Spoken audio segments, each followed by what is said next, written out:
Wow. Um, the emotions are running high, and so is my curiosity. I have a lot of questions to ask, a lot of brainstorming to be done.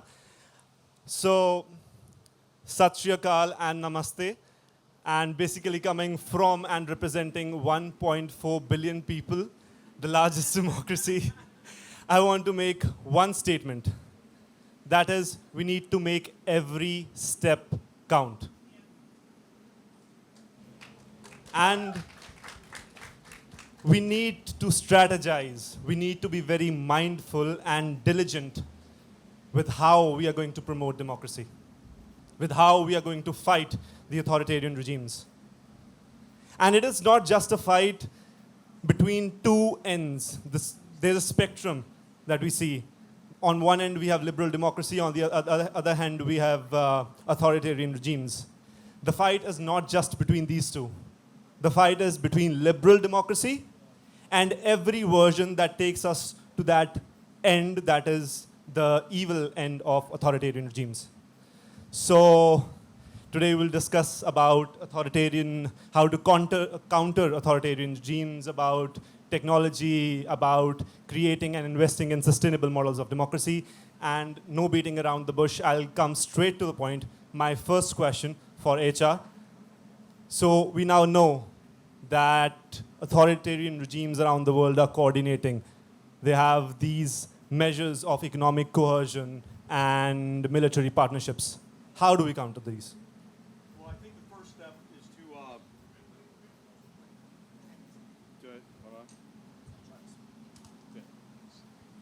I think the first step is to acknowledge it, that we're facing, as you've called it here, an axis of aggressors. And I think the panel discussions, the talks so far have been extraordinarily well done. And we have to recognize that as Leopoldo said in the beginning, they do not share the same ideology. What they share is a common objective of tearing down the existing order and replacing it with a new order that is sympathetic to their authoritarian form of governance. And in China's case in particular, I would say its statist, mercantilist economic model.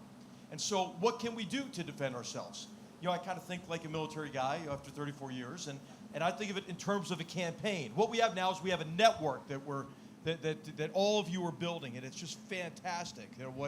What Tim and all of you have done. Now what we need are clear objectives and an understanding of the how to do it. And I think what we should do is maybe think about how to isolate this axis of aggressors and isolate the dictatorships within it from sources of strength and support. And I kind of adopt the framework that my colleague Stephen Cocken at the Hoover Institution has come up with. He says, when he talks like Joe Pesci, like that, he says, hey, these authoritarians, they need five things. Do I amuse you? No, oh, no. So he says 5 things, right? They need cash flow. Yeah. They need cash flow. So we have to try to interrupt that cash flow and think imaginatively about how to do it. They need security forces. They need security forces that have a range of capabilities. Oftentimes there are multiple security forces to watch the watchers and watch each other, balance them out. How do we inject instability maybe into those various security forces? The third thing that they need is they need control over life choices, right? Which also gives them the ability to instill fear. How do you break that loose? And with some of these networks that we saw at the local level, and what so many of you are doing courageously within your countries. The fourth thing they need is they need stories to tell their people. You need me to protect you from, fill in the blank. So you have to counter that informationally, get beyond those firewalls, right? And then the last thing they need is an international system that at least kind of tacitly approves of them, allows them to do what they're doing. So the question, I think, is our campaign plan has got to be something like, what are the sources of strength and support for these regimes, and how do we work together to isolate them from those sources of strength and support? Taking on from that, I have a question for Daniel. So what do you think? Do we need a unified strategic economic engagement to counter these authoritarian regimes? Yes. Thank you, Anmol. I'm very happy to be here with the Reynolds friends, the Bliss friends, so many of you. Look, authoritarians are working together in unprecedented ways. Democracies are disaggregated. Most people in authoritarian countries want to live under freedom. Most people do not want to be ruled by corrupt crooks who steal from the public purse and give them no voice and no opportunity in life. It's very important to understand that authoritarians, despite the progress they've made, as we've heard this morning, are having to work a lot harder. China's a lot more repressive than it was 10 years ago. Russia's a lot more repressive than it was 10 years ago. Iran is a lot more repressive than it was 10 years ago. We should not assume that the fact that authoritarians are on the march means their people supports the values of these regimes. In fact, I'm going to build on General McMaster. These regimes are playing offense precisely because they're afraid of their own people and they need to tell a story to their citizens about this dangerous world out there, that America somehow is culturally imperialist in wanting to export our values. Now, Ronald Reagan had the best riposte to that in his Westminster speech. He said, you know, standing up for universal principles is not cultural imperialism. It's the truest form of self-determination and support for diversity. We want people to make their own choices about how they are governed. The greatest Achilles heel of America's adversaries, who are all authoritarians, is their fear of their own publics. So let's play offense. Yeah, so linking this to technology, my next question for Mary. We have AI surveillance, we have cyber warfare, and what do you think is basically how all these technological advancements are pumping into that whole scenario of authoritarian regimes utilizing it for their benefit, and how can we use them for promoting global security? Well, I'm going to agree with my colleagues and say that tomorrow's battlefield with the oligarchs, with the authoritarianism, those who would defeat democracies is not going to be on the battlefield. It's going to be the war of ideas, and we are woefully behind. In part because many of the democracies in the last decades have decided that cultural imperialism or interference in domestic politics or interference for cultural or other reasons has become a bad idea. And we've stopped our information campaigns, number one, to help people reach democracy in their nations. Number two, we've left our back door wide open. Right now, in addition to AI and control of information, our enemies, the authoritarian, billionaire coincidence of interest, is basically walking through our back door and educating our children and undermining our democracies in subtle ways. And we have decided, from an intelligence perspective, that we don't want to play in that field because psychological and influencing operations are a bad thing. We need to get off of that and decide that teaching our children about civics, about responsibility and voting, about participatory democracy, about human rights, about the responsibility, educating politicians about serving their populace, and basically getting back to the fundamentals of democracy. And if we can't do it through the warfighter, we need to do it through our intelligence operations, we need to do it through private organizations, we need to do it with our economic prowess, globally and internally, and we need a campaign plan that dovetails with everything that these gentlemen are talking about. My next question to Max. We were talking about private organizations. I'll talk about non-state actors with you, Max. You have done a great deal of research on narco-economies. So how do you view them? How do they make the economic structure, the communities vulnerable? And how do they challenge the institutional integrity? So my focus is on organized crime. And in order to talk about the vulnerability, I have to introduce this concept of malgoverned spaces that I think is really important.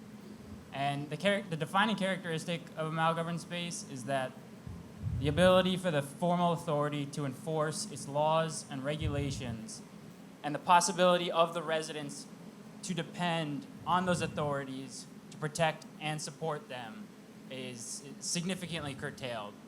And a really, really dangerous characteristic of this is when the bond between the government and its citizens is broken. And one of the things I think is brilliant about thinking of this concept of malgoverned spaces is that they could be geographic regions. So like in the context, my research focuses on Costa Rica. And so you could consider the coastal provinces or the rural areas as malgoverned spaces where the government doesn't have enough of a presence to effectively enforce or protect or support the communities. But it could also be more abstract, like within the education system, where the government can't support the educators, or the educators aren't supporting the children, or within law enforcement, where the government doesn't have the resources to both support and enforce their own law enforcement officers in their fight against organized crime. And this prevailing public insecurity drives the community to either choose to participate in organized crime, to not be a victim, or this call for authoritarian, mano duro, like crackdown security measures. It's very uncanny. I can draw a similar link to the state of Punjab in India and how it is being malgoverned and there's being created a vacuum there. My next question for HR, similar to this and very in touch with this scenario, that we have this habit of doing short-term crisis management. How do we move away from that short-term crisis management, the political cycles, and that institutional inertia? Hey, I think a lot of it is just problem framing, right? Applying design thinking to these problems. What is the nature of the challenge we're facing associated with a particular authoritarian regime or with the axis of aggressors?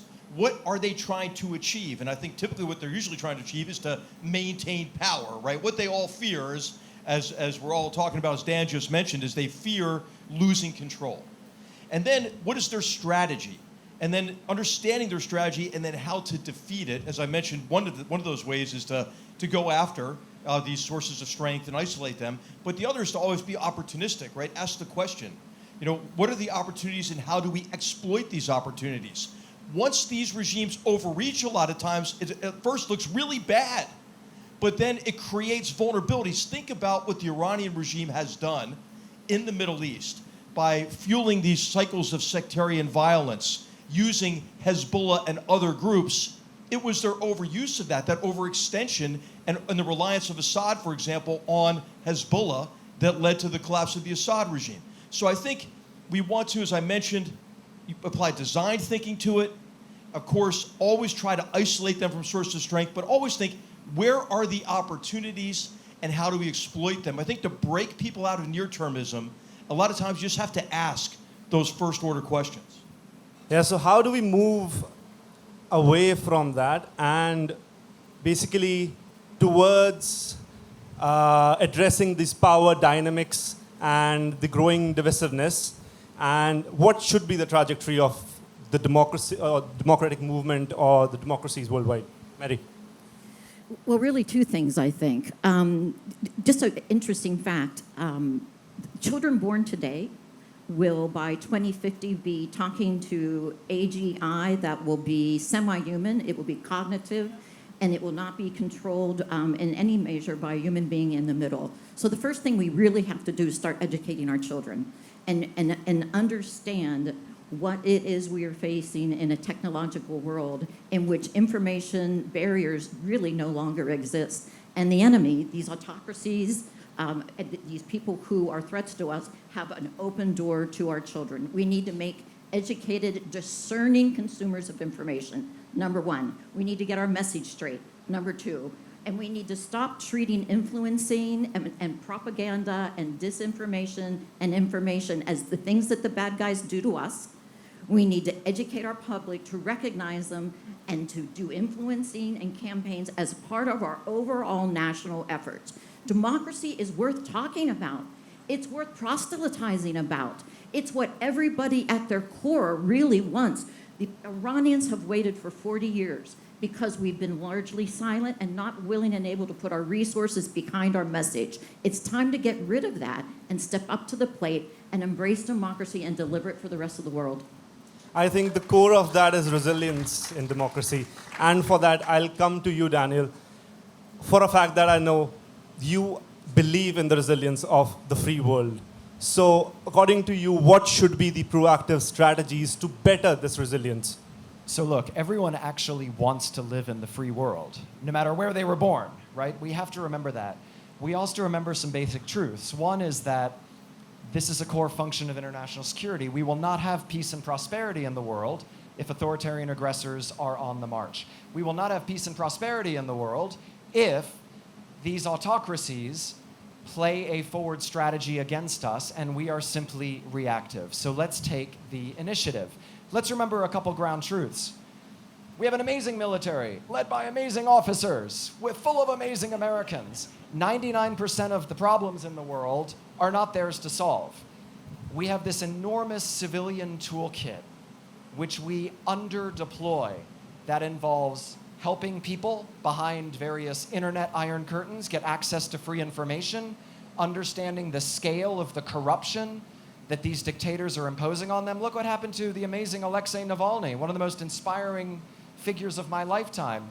He exposed Putin's corruption with these extraordinary palaces and was killed for it. This is a secret weapon.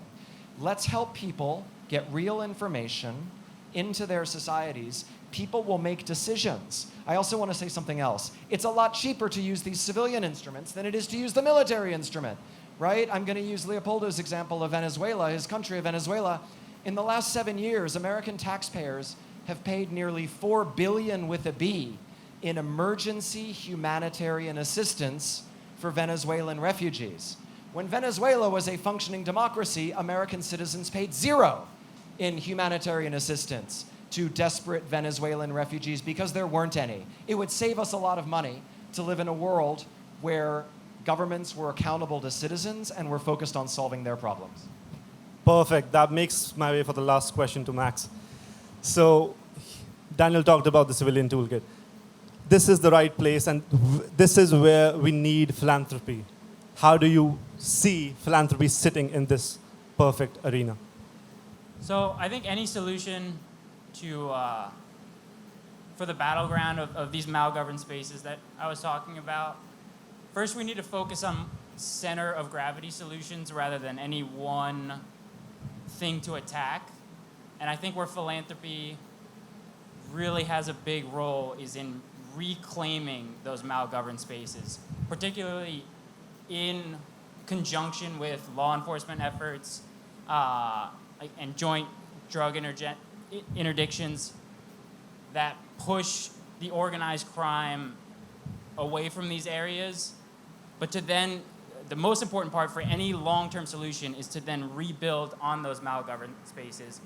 And philanthropists, we have this opportunity to create almost a counter-cartel organization of philanthropists, activists, NGOs that work in partnerships that participate in the legal economy, that participate in the democracy, and act as this extension of the government to rebuild the trust and the bond between the government and its citizens. There is something that Demo Lab Academy is also doing. Can you share about that as well? Yeah, I think the Tech and Freedom Academies does this in a really, really, really unique way in that it approaches the education problem with a very center of gravity approach where it's not just, right, anybody can learn how to do almost anything online.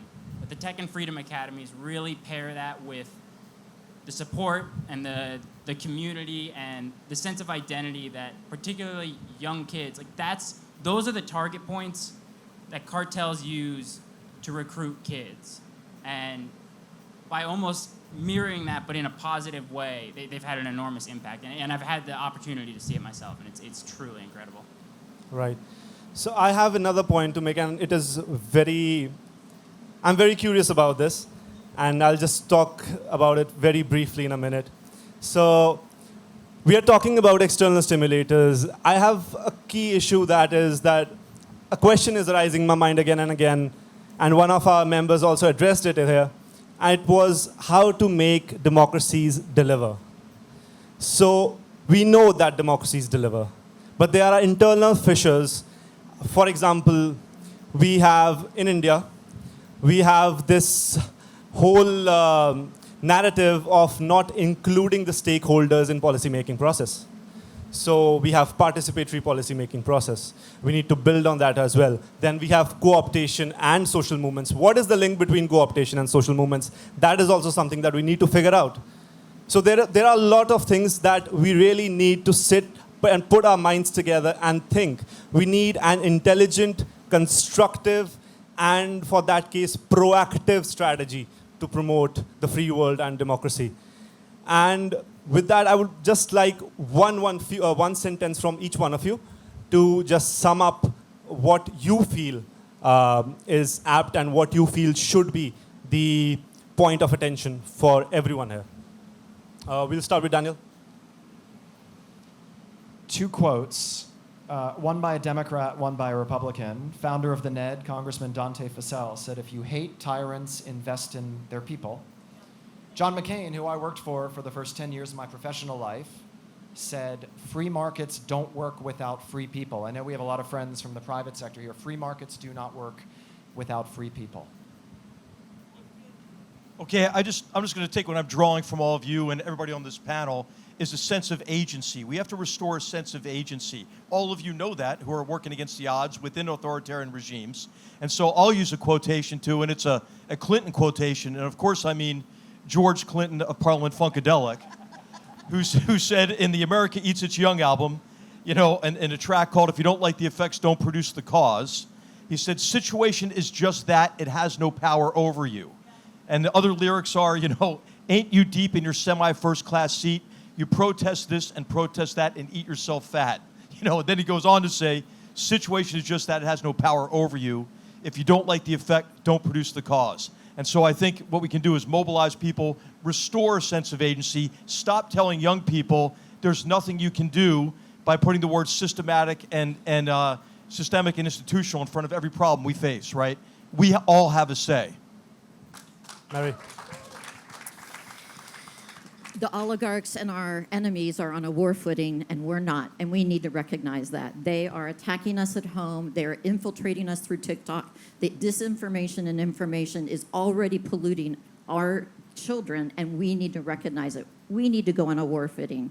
We need the whole of government, we need civil society, and we need industry, which, by the way, gets a much faster and much better return on its investment from a Western liberal democracy than it does anywhere else in the world.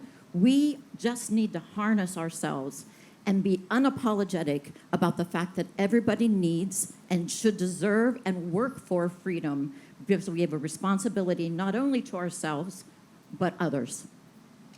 Thanks. I'd go off of probably Ross Stevens' quote about we have the ability to do this, but not only that, we have the freedom to do this. And I think one of the best ways to invest in freedom is to invest your freedom and explore what you can do, because everybody in this room has some role to play in this fight for global freedom. Everybody. I have something very similar. To close this off, I have something very similar to HR, the sense of urgency. But I'll quote my very dear friend Alvaro. "This is the divine will that we are here.